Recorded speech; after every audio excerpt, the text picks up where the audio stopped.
तो सोचने लगी कि ऐसा तो कोई भगवान ही हो सकता है, कोई परमात्मा ही हो सकता है। और पार्वती जी मन ही मन खुश हो गई। पार्वती जी की खुशी का ठिकाना नहीं है, क्योंकि पार्वती जी पहले ही की जन्म कोटि लगी रगरा हमारी अबरनाऊ शंभुनता राहूं कुंवारी। दृढ़ संकल्प लेकर के माँ बैठी है, जय जन्म धारण करूंगी, शिव जी को ही अपने पति के रूप में प्राप्त करूंगी। जन्म कोटि लगी रगर हमारी, बरनौ शंभु नत रहूं कुंवारी।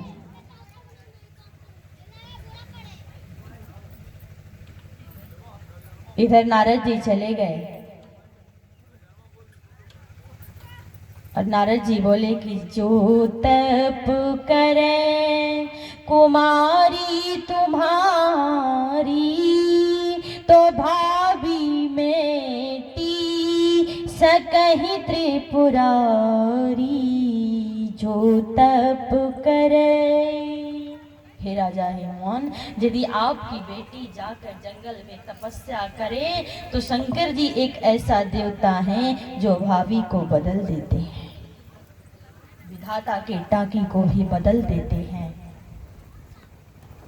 माता पार्वती अपने मन में ये ठान ली कि मैं शंकर जी के लिए जाकर के जंगल में तपस्या करूंगी।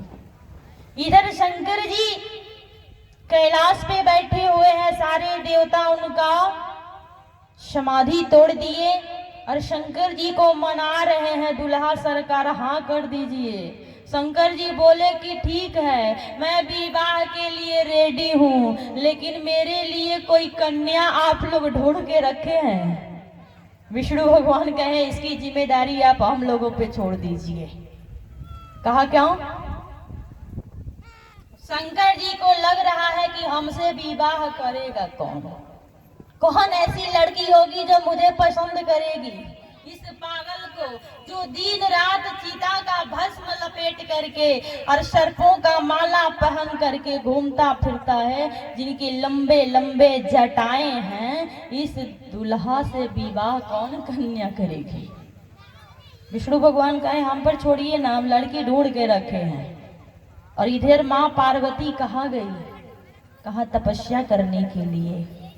और माता बहुत वर्ष तक तपस्या की, शंकर जी को अपने हृदय में धारण करके मां तपस्या कर रही हैं। शंकर जी महाराज पार्वती की परीक्षा करने के लिए सप्त ऋषियों को भेजे हैं। सप्त ऋषियों को कहा कि आप लोग जाइए, जा करके पार्वती का परीक्षा कीजिए और देखिए कि उस किसको पति के रूप में पाने के लिए तप कर रही है। कहीं विष्णु को पाने के लिए नहीं ना, इंद्र को पाने के लिए तो नहीं।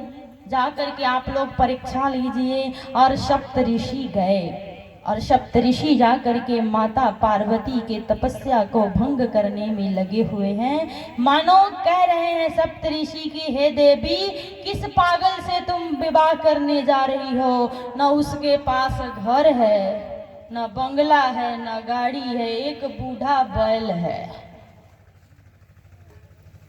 उसके पास कुछ है नहीं। सप्तऋषि हाथ जोड़कर कह रहे हैं कि गौरा हो अनेरे तप करा तारू बान में, सब जानतानी जावन सोचा तारू मान में, तो हमर बात मान चल अब घरवा, बड़े बौरा बरवा। कहा देवी बर पागल है, अनाड़ी है। और देवी जी चुप। सप्तऋषि भोले बाबा के कुरूपता का बखान कर रहे हैं कि बड़े बड़े जाटा और रूप बाटे करिया। दुल्हा काला है कि बड़े बड़े जाटा और रूप बाटे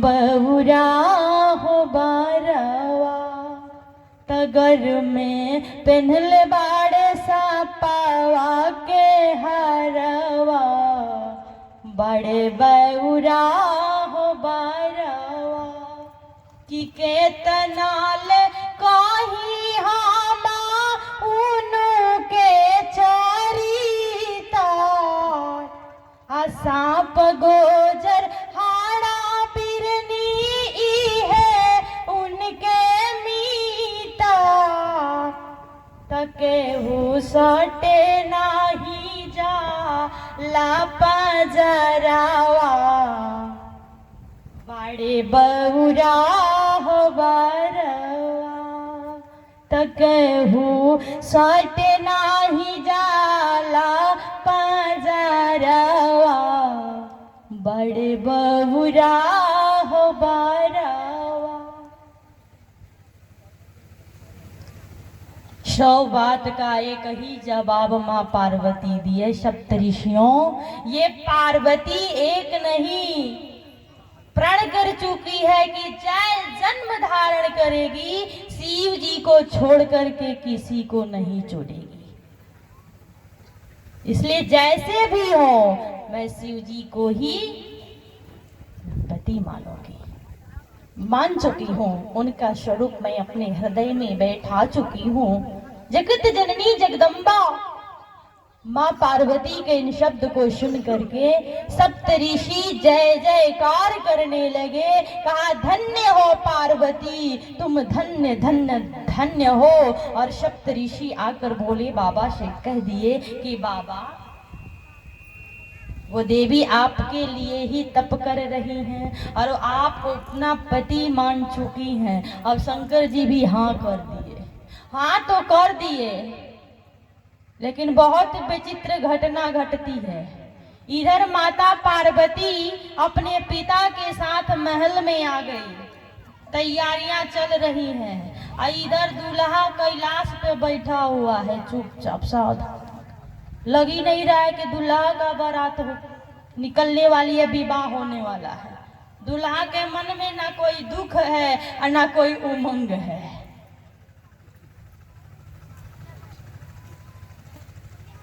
सारे देवता कहे कि अब दूल्हा का छेका करवा देना चाहिए। आजकल जिसे हम तिलक और बराछा कहते हैं ना, पहले के जमाने में छेका होता था, और उस छेका में कौन कौन जाता था? तो घर का कोई नहीं, एक पंडित और एक हजाम जा करके छेका कर देते थे, कोई खर्चा नहीं था। इधर शंकर जी का छेका करने के लिए राजा हिमवान अपने कुल गुरु उपरोहित को बुलाए, हजाम को बुलाए। पंडाल में केहू हजामिन बैठल बा कि ना? पार्वती जी के नो काटे के, हाँ यानी हाथ उठाए देखी है। इस गांव में कोई हजामे नहीं है, हाँ ढेर लोग बा। अच्छा माता जी आगे बैठी हैं, देखिए मैं पीछे देख रही हूँ और आप आगे हाथ उठाई हैं, बहुत सुंदर। अच्छा अच्छा शंकर जी के छेका करने के लिए किसको किसको भेजा गया? पंडित जी को और ठाकुर को। बहुत सारा धन संपत्ति, हीरा मोती सोना चांदी भर भर के दिए। कौन? राजा हिमवान कि ले जाइए और दूल्हा का छेका करके आइए। आई पंडित जी और हजाम, पंडित जी तो भाई स्टैंडर्ड थे, ठाकुर से बोले कि भैया इशारा मोटरी अपने माथे पर लाद लो, क्योंकि वाहन से नहीं जा रहे हैं लोग, पैदल जा रहे हैं। अपने सर पे रख लो और चलो दूल्हा का छेका करके आया जाए। और इधर दूल्हा भैया कैसे बैठा है? कहा एक बूढ़ा व्यक्ति का रूप धारण कर, एकदम वृद्ध, और शंकर जी भर देहे भभूत का लेप लगा करके बैठे हुए हैं। आगे आगे पंडित जी और पीछे पीछे हजाम। हजाम ये सोच रहा है कि राजा के बेटी का छेका करने जा रहे हैं तो बहुत सारा मिलेगा, और इधर क्या मिला?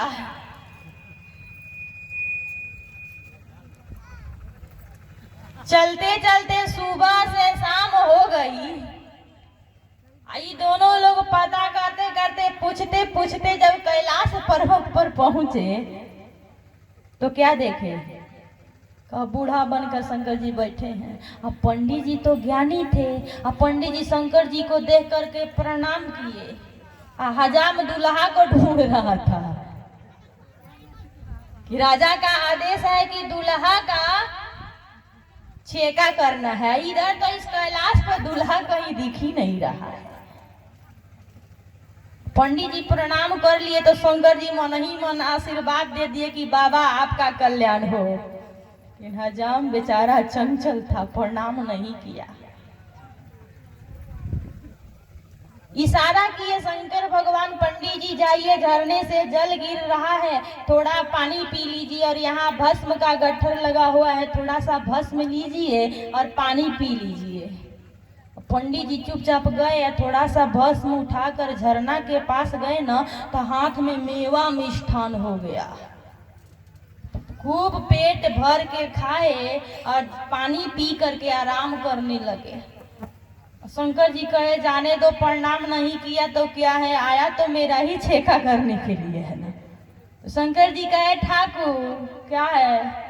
कहाँ? झरना से जल गिर रहा है, वहाँ भस्म है, लेकर के जलपान कर लो।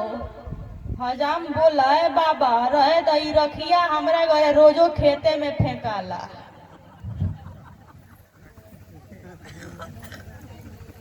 ये राखी मैं डेली अपने खेत में डालता हूँ खाद के रूप में। राखी खाने के लिए उतना दूर पैदल चल के नहीं आया हूँ।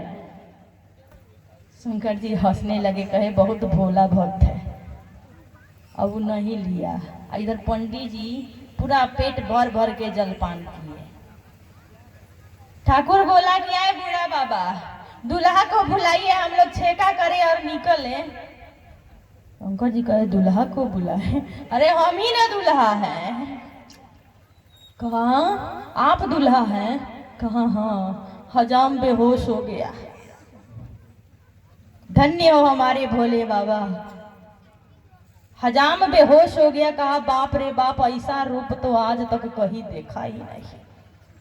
इतनी प्यारी सुकुमारी हमारी किशोरी सी स्वरूप की माता पार्वती इस पागले के साथ कैसे रहेगी? शंकर जी बैठ गए। कहा चढ़ाओगे चाहे नहीं चढ़ाओगे, पंडित जी हैं सब संभाल लेंगे। अब पंडित जी बर का छेका कर दिए और करके वहां से चलने लगे। तो शंकर जी कहे बाबा जा रहे हैं, विदाई नहीं लीजिएगा। अब पंडित जी तो जान गए थे कि बर भले ही बौरा है, लेकिन बर के अंदर गुण है। इनको तो पहले ही से पता है, क्योंकि भभूत लिए तो मेवा मिष्ठान हो गया। कह रहे हैं ठीक है। पंडित जी आए और फिर शंकर जी को प्रणाम किए। तो शंकर भगवान क्या किए, एक मुट्ठी भस्म यानी भभूति उठा के अब पंडित जी के हाथ पे रख दिए और कहे बाबा ले जाइए विदाई। अब बाबा ले लिए और उसे लेकर अपने गमछी में बांध लिए और चलने लगे। जब तो बाबा से फिर नहीं रह गया। शंकर भगवान बोले है हजाम तू भी अपना विदाई ले ले। कहा नहीं नहीं नहीं चाहिए, अपने ही पास रखिए, मैं वो राख लेकर क्या करूंगा, नहीं चाहिए मुझे, रख लीजिए, आप ही रखिए। मन ही मन गाली दे रहा है कि राजा कैसा लड़का ढूंढा है, एक तो है बूढ़ा और दूसरे में राखी पानी पीने को दे रहा है। पंडित जी आगे आगे या पीछे पीछे हजाम लड़खड़ाते हुए चल रहा है। पंडित जी बोले हजाम क्या हुआ? कहा महाराज मत पूछिए, अब चलिए चुपचाप।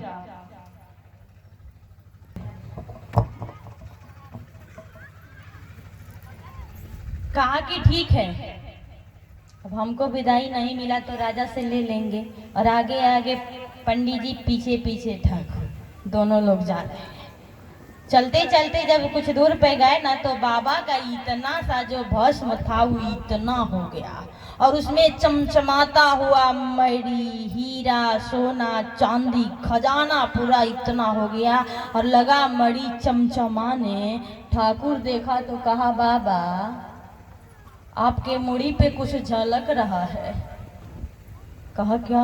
कहा रुकिए ना, पंडित जी तो जानते थे कि वर में बहुत गुण है, और पंडित जी आगे आगे भाग रहे हैं। और ठाकुर कह रहे रुकिए ना महाराज, देखने दीजिए क्या लाइट मार रहा है आपके माथे पे। जब मोटरी को खोला गया ना, तो हजाम मुखड़िए गिर गया, और कहा बाबा आप यहीं रुकिए, एक बार मैं उस बुढ़वा से मिल के आता हूँ, और मैं भी थोड़ा राखी लेकर आता हूँ, उसके राखी में तो बहुत गुण है। आप यहीं ठहरिए, मैं अभी आता हूँ। बाबा बोले जाओ। और पंडित जी बैठ गए वहीं बीच रास्ते में। आई फिर जा रहा है शंकर जी के पास भभूत लाने के लिए कैलाश पे, और कैलाश पे गया तो शंकर जी को पता चल गया कि ठाकुर आ रहा है। तो जो बूढ़ा बन के बैठे थे ना, वो बालक बन के बैठ गए। इधर हजाम का पारा हाई है, जा करके कहा है बुढ़ा, है बालक। कहा क्या है? कहा अभी कुछ देर पहले यहाँ जो बुढ़वा बैठा था वो कहाँ है? शंकर जी कहे बूढ़ा कहीं गया होगा भांग खाने। बोलिए ना क्या बात है? कहा भस्म लेना है। कहा तो गठर लगा हुआ, जितना बांधना हो बांध लीजिए। अब गया, गमछा बिछाया और इतना भस्म उठा करके बांध लिया, माथे पे रख लिया और वहां से चल दिया। अब पंडित जी का हाल चाल नहीं पूछ रहा है, अब वो अपना लेके जा रहा है और वहीं से बुन बुन बुन बुन कर रहा है कि अब खैरवा में प्रधान जी के घर नाखून काटने नहीं जाऊंगा, अब खैरवा के सुमित जी के घर भी नाखून काटने नहीं जाऊंगा, किसी भी माता बहन लोग के घर नाखून काटने नहीं जाऊंगा। इतना मिला है कि कई खानदान बैठ के खाएगा तो भी खत्म नहीं होगा। इधर क्या हुआ? पंडित जी का सोना चांदी बढ़ रहा था और हजाम का राखिए बढ़ रहा था। बेचारा भागते हुए गया और अपनी पत्नी से कहा ठाकुराइन, कहा क्या है? कहा किसी के घर जजमानिका नहीं करना है। ठाकुराइन भी गदगद हो गई कि गया था राज दरबार में, कहीं भरपूर विदाई मिल गई होगी। कहा किसी के घर नाखून नहीं काटना है, किसी का पैर नहीं रंगना है। कहा क्या करूं? कहा जल्दी से एक दौरी लेकर के आओ, बोरा लेकर आओ, जो भी है लेकर के आओ। इधर जब मोटरी खोला गया ना, तो 1 बोरा से 2 बोरा, 2 बोरा से 4 बोरा, 4 बोरा से 8 बोरा, 8 बोरा से 16 बोरा, 16 बोरा से 32 बोरा ठाकुर का राखी बढ़ रहा है। राखी फेंकते फेंकते ठाकुर और ठाकुराइन पूरा खेत भर गया, पूरा खलिहान भर गया, मकान दुकान छत गांव सब भर गया, लेकिन राखी कम नहीं हो रहा है। राखी बढ़ते जा रहा है और हजामी ने राखी फेंकते फेंकते पसीना फेंक दी और बोली का हो ये लियावे गई रहा। ठाकुराइन कह रही है, कह रहे थे किसी के घर जजमानिका नहीं करना है, ये राखिए फेंकने के लिए।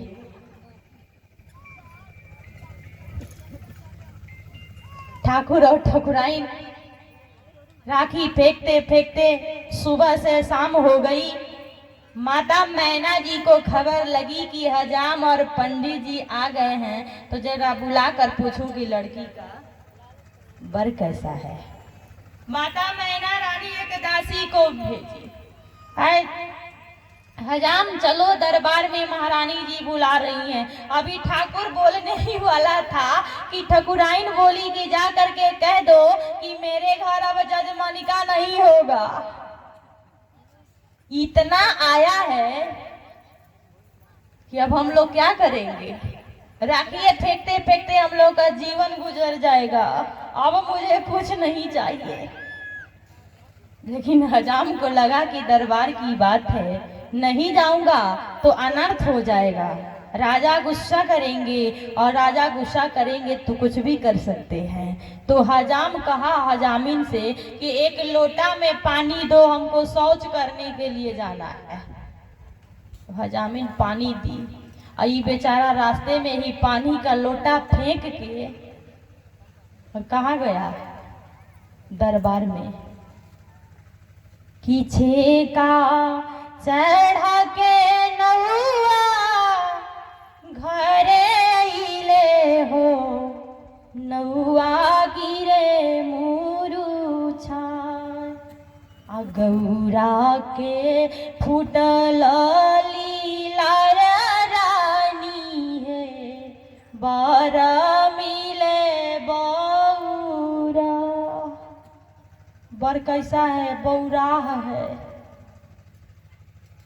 और मैना रानी दामाद का इतना बड़ाई सुनी कि बेहोश हो गई। तब तक पंडित जी तो चालाक थे, आके समझा दिए माता जी टेंशन नहीं लीजिए, हजाम को समझने में भूल हो गई है, बहुत अच्छा लड़का है, बहुत अच्छा। और खुश हो गई और बारात की तैयारी होने लगी।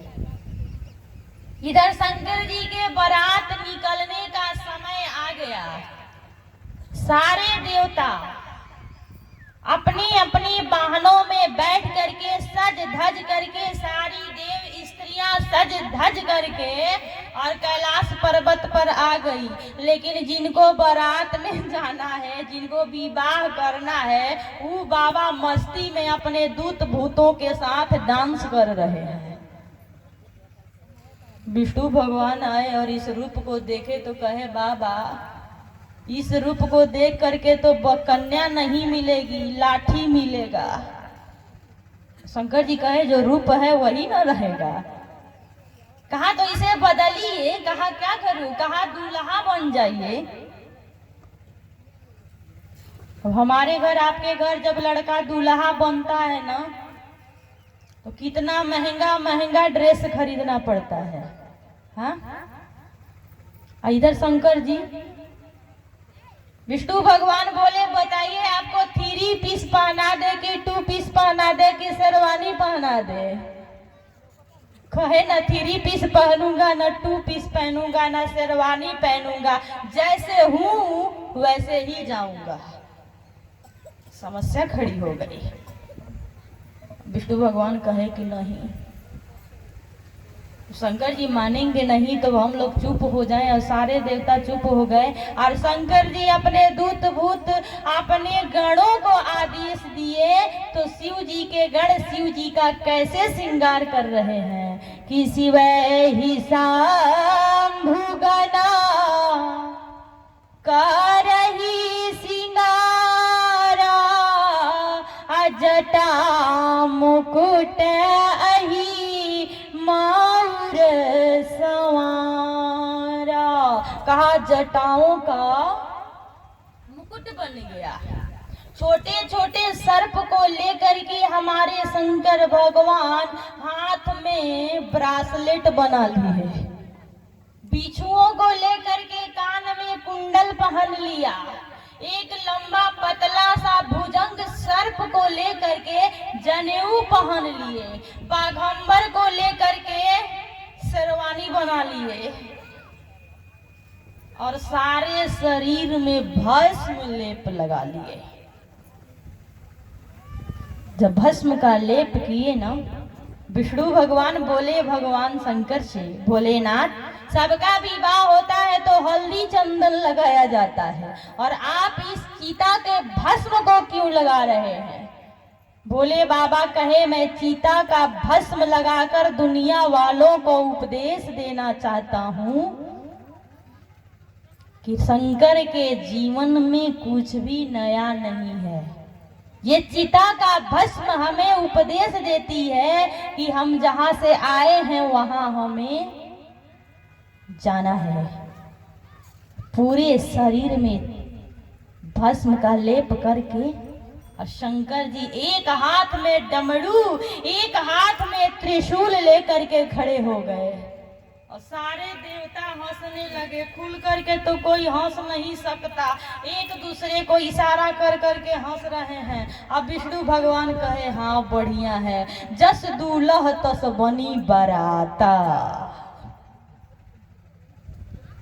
हम लोगों के घर में जब लड़का शादी के लिए तैयार होता है से तो उसे दूल्हा कहते हैं और शंकर जी को दूल्हा कहा गया।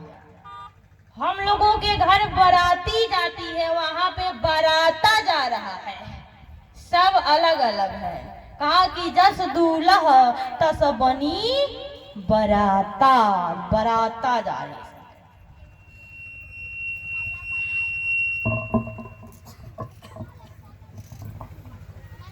शंकर भगवान बैठे हुए हैं। विष्णु भगवान कहे जब सज धज के तैयार हैं तो एक और काम कीजिए ना। कहा क्या? कहा कि कोई वाहन भी मंगवा लीजिए। किस पर जाइएगा? फॉर्च्यूनर पे बैठ कर जाइएगा? कहा नहीं। कहा तो? कहा जो मेरा सवारी है, जो मेरा वाहन है उसी पे बैठ के जाऊंगा। और किस पे? कहा बूढ़ा बैल। अब बैलों पे शंकर जी कैसे बैठे हैं? कहा कि सब लोग भैया बैठते हैं तो आगे मुख करके बैठते हैं, ये पीछे मुख करके बैठे हैं। विष्णु भगवान कहे महाराज एक तो बैल पे बैठ के जा रहे हैं, वो भी बूढ़ा बैल है, तो उसमें भी तरीका से बैठिए ना। गाय पर लोग बैठते हैं, जब गाय चराते हैं तो गाय पे भैंस पर लोग बैठ जाते हैं, लेकिन कोई बैल पर नहीं बैठा होगा। और हमारे शंकर जी महाराज बैल पे बैठे हैं, वो भी पीछे मुड़ करके। विष्णु भगवान से रहा नहीं गया और कहे महाराज आगे मुंह करके बैठिए ना। कहा नहीं। कहा क्यों? कहा कि दुनिया वालों को उपदेश दूंगा कि आजकल का बेटा विवाह करके आ रहा है तो ससुरारी से आ रहा है तो ससुराल का ही हो जा रहा है। शंकर जी कह रहे हैं कि हम अपने घर के तरफ देखते जाएंगे और घर ही के तरफ देखते आएंगे। हमको ससुराल के बस में नहीं रहना है। और हमारे भोले बाबा दूल्हा बन करके बैल पर बैठ गए। विष्णु भगवान देखे तो बोले कि महाराज ऐसा है कि जब आप अपने तैयार हो ही गए हैं तो अपना बारात खुद ही साज लीजिए। कहा ठीक है ठीक है। शंकर जी सारे दुनिया के डाकिनी, पिशाचिनी, भूत, बैताल, हाडा, बिरनी, सांप, गोजर सबको न्योता दिए थे और सब कैलाश पे आ गए। शंकर जी के बारात में एक ऐसा आदमी जा रहा है कि आप सुनेंगे तो हंसने लगेंगे। इतने लोग बैठे हैं, बिना हाथ के आदमी हम लोग देखे हैं, बिना पैर का भी देखे हैं, एक आंख वाला आदमी देखे हैं, एक कान वाला आदमी देखे हैं, लेकिन इतने लोग बैठे हैं। बताइए कोई बिना मुंह का आदमी देखा है? जिसका मुंह न हो? नहीं देखे हैं लोग ना। और शंकर जी के विवाह में वो हो जा रहा है कि को मुखहीन, किसी का मुखे नहीं है और किसी के हजारों मुख है। कहा कि को मुखहीन विपुल मुख काहू, बीनु कर पद को बहु पद बाहु। शंकर जी के विवाह में बिना मुख का भी आदमी जा रहा है। अभी बिना मुख वाला आदमी जा करके बारात में कौन रसमलाई खाएगा? सोचिए। शंकर भगवान अपनी बारात का टीम ले लिए और लेकर चलने लगे। अब विष्णु भगवान अपने विष्णु लोक के देवताओं के साथ कैलाश पर खड़े हैं, इंद्र भगवान इंद्र लोक के देवताओं के साथ खड़े हैं, ब्रह्मा जी ब्रह्मलोक के देवताओं के साथ खड़े हैं। सारे देवता आगे आगे हो गए और शंकर जी से बोले कि बाबा आप अपना बारात लेकर पीछे पीछे आइए, क्योंकि आपके साथ में जाकर हम लोगों को अपनी बेइज्जती नहीं करानी है। शंकर जी हंसते हुए मस्ती में झूम उठे। सारे दूत भूत पिशाच शंकर जी के विवाह में डांस कर रहे हैं, नाच रहे हैं, गा रहे हैं। इधर आगे आगे विष्णु भगवान, उनके पीछे इंद्र भगवान और उनके पीछे कौन है? ब्रह्मा जी। आगे आगे विष्णु भगवान, बीच में है इंद्र भगवान, पीछे से है ब्रह्मा जी और सब लोग जा रहे हैं। मानो बारात गांव के बगल में पहुंच गई। तो हमारे गांव में जब बारात आती है तो सबसे पहले अगुवानी करने के लिए घर के कुछ लोग जाते हैं ना। जब अगुआ लोग बारात देखे तो अगुआन जब दिखे बाराता उरे आनंदा पुलाक भरी गाता। अगुआ लोग अगुवानी करने के लिए आए बरातियों का, और सबसे पहले जब अगुआ लोग विष्णु भगवान को देखे तो कहे बाप रे बाप, कितना अच्छा वर ढूंढा है राजा ने अपनी बेटी के लिए। वाह, इधर तो भैया वर में बहुत गुण है। विष्णु भगवान को देख करके लोगों ने कहा ऐ दुल्हा बारात रोकिए। विष्णु भगवान कहे बारात रोकिए? कहा हाँ। कहा क्यों? कहा परछावन नहीं होगा क्या? विष्णु भगवान कहे कि बर का होगा कि बाराती का? कहा हाँ। आप बाराती हैं? कहा हाँ। भगवान लोग कहे बाप रे बाप, जिस बर का बाराती इतना सुंदर है वो दुल्हा कितना सुंदर है, और इधर दुल्हा तो जनरेटर है, आते आते आंगन में भक दे भर जाएगा। विष्णु भगवान से अगुआ लोग पूछे आप कौन हैं? कहा हम बर के बड़ भाई हैं। कहा अरे बाप रे बाप, बर का भाई इतना खूबसूरत है तो बर कितना खूबसूरत होगा। कहा ठीक है, और ध्यान देंगे। विष्णु भगवान आगे निकल गए, तब इंद्र भगवान आए। इंद्र भगवान भी साधारण सुंदर नहीं थे, समस्त देवताओं के राजा थे। देवराज इंद्र को देख रघुआ लोग कहे कि अगला सही कह रहा था कि दूल्हा पीछे है, लग रहा है यही दूल्हा है। कहा है महाराज गाड़ी रोकिए। कहा क्यों? कहा परछावन नहीं होगा क्या? कहा कि बर का होगा कि बाराती का? कहा अभी बर नहीं है। कहा नहीं। कहा कौन है? कहा हम सोहबलिया है। पगुआ लोग गदगदा गए, बाप रे बाप, इसका पूरा खानदान सुंदर है। कहा बारात को आगे बढ़ाइए। कहा कहाँ ले जाएं? कहा इधर लेकर के जाइए बंजरिया के तरफ। इंद्र भगवान आगे निकल गए। अब उसके पीछे कौन है? कहा पितामह ब्रह्मा जी।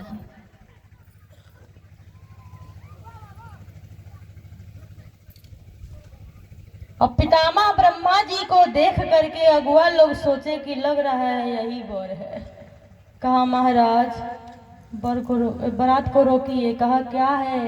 कहा परछावन नहीं होगा। ब्रह्मा जी बोले कि बर का परछावन होता है कि बर के बाप का? कहा आप बर नहीं है? कहा नहीं। कहा कौन है? कहा हम बर के बाप हैं। अगुआ लोग बुन बुन बुन बुन करने लगे, बाप रे बाप, बर के बाप के 4 गो मुड़ी तो ना जाने बर के को गो मुड़ी। अगुआ लोग टेंशन में आ गए, बाप रे बाप, इस बर के बाप के पास तो खाली मुड़ी ही मुड़ी है। कहा महाराज समधी जी गाड़ी आगे बढ़ाइए। और इधर 5 किलोमीटर दूर शंकर जी का ऑर्केस्ट्रा है भैया। हमको लग रहा है ये ऑर्केस्ट्रा उसी समय से चालू हुआ है। इधर नाचा ही गावा ही भूत, सारे भूत नाच रहे हैं, गा रहे हैं। शंकर जी महाराज उधर से बारात लेकर आ रहे हैं, अगुआ लोग खड़े हैं। तब तक गांव के छोटे छोटे बच्चे ये बहुत उछल कूद करते हैं बारात देखने के लिए। छोटे छोटे गांव के बच्चे 8-10 वर्ष के उम्र वाले जाकर सोचे कि चलो हम लोग पहले देख कर आए कि हमारे होने वाले जीजा जी कैसे हैं। अब होने वाले जीजा को देखने के लिए सारे छोटे छोटे बच्चे शंकर जी के बारात के पास पहुंच गए। और जब सांप बिच्छू गोजर हाड़ा बिरनी को देखा, दूत और भूतों को डांस करते देखा, सारे हिमाचल नगरी के बच्चे आहि माई आहि दादा आहि माई आहि दादा कर रहे हैं। बच्चों का लग रहा है कि अब प्राण निकल जाए कि तब निकल जाए। सारे बच्चे कह रहे हैं माई वो बार नहीं है। कहा कौन है, ऐसा मत बोलो, वो जीजा है तुम्हारे। कहा जीजा नहीं है, वो मरजा जी है, मरजा जी। कहा कि जीजा को देखने को जी करता है और उसको देखने के बाद मर जाने का जी कर रहा है। क्या हुआ भैया, साउंड दीजिए तो। श्री सीताराम। कहा दुनिया में जीजा को देखने का जी करता है और उसे देखने के बाद मर जाने का जी कर रहा है। और जब तक शंकर जी की बारात हिमाचल नगरी में रही भैया, हिमाचलपुर के एक भी बच्चे घर से बाहर नहीं निकले, सब दरवाजे।